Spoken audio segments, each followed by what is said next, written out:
चलिए बात करेंगे रामलला की। देखिए सीधा सा सवाल, अगर नरेंद्र मोदी नहीं होते तो क्या राम मंदिर निर्माण असंभव था क्या? मतलब मोदी नहीं होते तो मंदिर नहीं बनता, राम मंदिर। तो क्या अयोध्या फिर से अपने भव्य स्वरूप में नहीं लौट पाती? मोदी नहीं होते तो क्या राम मंदिर नहीं बनता? क्या रामलला आज भी टेंट में विराजमान होते? मोदी नहीं होते तो क्या प्रभु राम का 496 वर्षों का टेंटवास खत्म नहीं होता? आज इन सवालों पर चर्चा शुरू हुई दरअसल जगत गुरु राम भद्राचार्य के नरेंद्र मोदी और राम मंदिर को लेकर एक बहुत बड़े दावे के साथ। जगत गुरु राम भद्राचार्य वो संत हैं जिन्होंने राम जन्मभूमि केस में सुप्रीम कोर्ट में अयोध्या में राम मंदिर होने के 437 प्रमाण दिए थे। आज आप परिणाम देख रहे हैं, लेकिन एक प्रमाण का दौर था, आज तो परिणाम है। लेकिन प्रमाण 437 राम भद्राचार्य जी ने स्वयं दिए। राम भद्राचार्य ने ऋग्वेद और स्कंद पुराण में लिखे सटीक उदाहरणों से सुप्रीम कोर्ट में साबित किया था कि जहां आज राम मंदिर बन रहा है वही श्री राम जन्म स्थान है। और सुप्रीम कोर्ट ने भी राम भद्राचार्य की गवाही को प्रामाणिक माना था। आज जब 27 दिन बाद रामलला अपने जन्म स्थान पर मंदिर में विराजमान होने वाले हैं ना, तब राम भद्राचार्य जी ने प्रधानमंत्री नरेंद्र मोदी को लेकर एक बहुत बड़ा दावा किया, बहुत बड़ी भविष्यवाणी की है। जगत गुरु राम भद्राचार्य ने कहा है कि अयोध्या में राम मंदिर बनने का क्रेडिट सिर्फ और सिर्फ प्रधानमंत्री नरेंद्र मोदी को जाता है।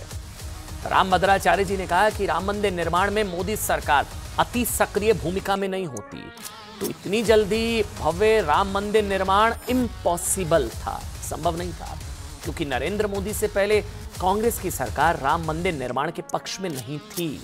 मैंने कहा ना, मोदी नहीं होते तो प्रभु राम आज भी संभवतः 22 जनवरी के बाद भी टेंट में होते। उन्होंने कहा कि इसलिए यूपीए सरकार ने सुप्रीम कोर्ट में हलफनामा लिख कर दिया था कि राम सेतु काल्पनिक है। इस एफिडेविट का मतलब यह था कि मनमोहन सरकार ने सुप्रीम कोर्ट में श्री राम को काल्पनिक पात्र बताया था।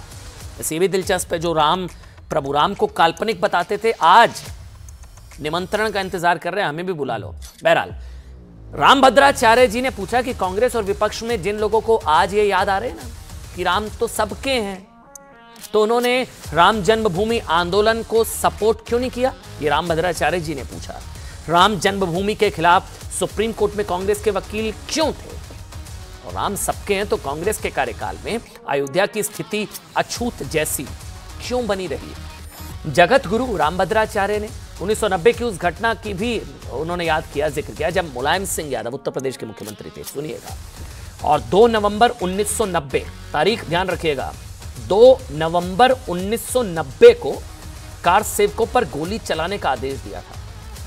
सरकारी आंकड़े के हिसाब से गोलीकांड में 1.5 दर्जन कार सेवक मारे गए थे। 1.5 दर्जन, ये सरकारी आंकड़ा है। हिंदू पक्ष का दावा है कि यह संख्या इससे बहुत ज्यादा थी। मुलायम सिंह यादव ने कार सेवकों पर गोली इसलिए चलवाई थी क्योंकि वो लुटेरे बाबर के नाम पर बने बाबरी ढांचे की ओर बढ़ रहे थे। ठीक, राम भद्राचार्य कई बार आरोप लगा चुके हैं कि राम जन्मभूमि आंदोलन के वक्त खुद को सेकुलर कहने वाली सरकारों ने साधु संतों को डंडों से पीटा था। खुद उन्हें भी जेल में बंद करके डंडों से इतना मारा गया था कि उनकी बाईं कलाई टूट गई थी। राम भद्राचार्य जी, ये सब उन्होंने बताया है। इन्हीं घटनाओं को याद करते हुए राम भद्राचार्य जी ने दावा किया कि नरेंद्र मोदी अगर प्रधानमंत्री नहीं बनते, अगर मोदी आज पीएम नहीं होते, तो प्रभु राम उनका कलयुग में 496 वर्षों का टेंटवास ये लंबा खिंचता। वो 14 वर्षों का वनवास, ये 496 सालों का टेंटवास। कभी अयोध्या में भव्य राम मंदिर बन ही नहीं पाता अगर मोदी नहीं होते। इस दावे से अलग उन्होंने भविष्यवाणी भी की है कि 2024 में नरेंद्र मोदी तीसरी बार प्रधानमंत्री बनने जा रहे हैं। सरकार की भूमिका तो वही है। कोर्ट का निर्णय हुआ, हमारी गवाही हुई और केंद्र सरकार ने हमारी सहायता की। तीनों जब नियम है ना बेटी, जब त्रिवेणी 3 नदियां जब मिलती तभी तो प्रयाग बनता है। नरेंद्र मोदी ने हमारी सहायता की थी, क्यों नहीं जाएगा? सोनिया ने तो भाई विरोध किया था। सोनिया जी ने पत्र लिखा था कि राम जी पैदा ही नहीं हुए अयोध्या में। हमने, सुनो मुझे बोलने दो। अब सोनिया ने विरोध किया था, शपथ पत्र दिया था कोर्ट में कि राम जी तो पैदा ही नहीं हुए। उनकी फाइल ही प्रधानमंत्री थे मनमोहन सिंह, तो मैंने खंडन लिखा। मोदी फिर रिपीट करेंगे, मेरा विश्वास है। देखिए, सिर्फ जगत गुरु रामभद्राचार्य नहीं बल्कि योग गुरु स्वामी रामदेव ने भी मुझसे अभी कुछ दिन पहले अयोध्या में एक कार्यक्रम किया था कि राम मंदिर निर्माण का श्रेय उन्होंने कहा था कि सिर्फ नरेंद्र मोदी को जाता है। बीजेपी और मोदी की वजह से अयोध्या में भव्य राम मंदिर का निर्माण संभव हो पाया। बाबा रामदेव ने क्या कहा था वो भी सुनिए। रामभद्राचार्य जी को आपने सुना।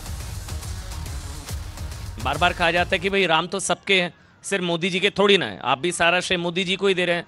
आपके हिसाब से जो संकल्प से सिद्धि, बलिदान, कार सेवकों का जो भी कुछ हुआ सालों साल, वो असल हीरो कौन? मतलब जो राम मंदिर निर्माण हो रहा है, प्राण प्रतिष्ठा 22 जनवरी, आपके हिसाब से असल श्रेय किसको जाता है? बाबा रामदेव, ये संकल्प से सिद्धि का हीरो कौन? देखो भाई, इसमें एक दिन जो है हमारे नहीं रहे सिंगल साहब, अशोक सिंगल जी बड़े शौक में थे। बोले स्वामी जी क्या होगा? और मैं अपनी बोलो तो देखो भाई अमन भाई, ईमानदारी की बात है, हमने नहीं सोचा था कि ये शायद हमारी आंखों के सामने ये गौरवशाली पल हम देख पाएंगे। और हमें ये सौभाग्य मिल रहा है, तो ये तो हमारे जीवन की सबसे बड़ी धन्यता। अब आगे एक सांस भी हम ले पाए ना ले पाए, भगवान जिंदगी देगा, सेवा करेंगे, लेकिन हमारा जीना धन्य हो गया, हमारी आंखें धन्य हो गई कि हम अपने आंखों से अपने आराध्य के जिस रूप में हम उनको देखना चाहते हैं उस रूप में उनको हम देख पा रहे हैं। तो रियल हीरो तो देखो नरेंद्र मोदी जी हैं, जिनका संकल्प किया। ऐसा आपको बताते हैं कि अयोध्या में राम मंदिर निर्माण का श्रेय किसे दिया जाना चाहिए और क्यों? आज इतने भी लोग ये कह रहे हैं ना कि राम मंदिर निर्माण का क्रेडिट बीजेपी और मोदी को नहीं, सिर्फ और सिर्फ सुप्रीम कोर्ट को जाता है। उन्हें ध्यान रखना चाहिए कि बीजेपी भारत की एकमात्र पार्टी है जिसने राम मंदिर के लिए पूरे देश में आंदोलन खड़ा किया।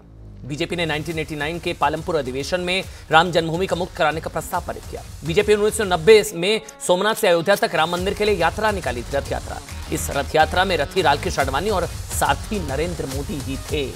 नरेंद्र मोदी 1990 के वक्त से ही अयोध्या आंदोलन में सक्रिय रूप से शामिल रहे और आज भी क्रेडिट इसलिए पूर्णतः नरेंद्र मोदी को दिया जाता है।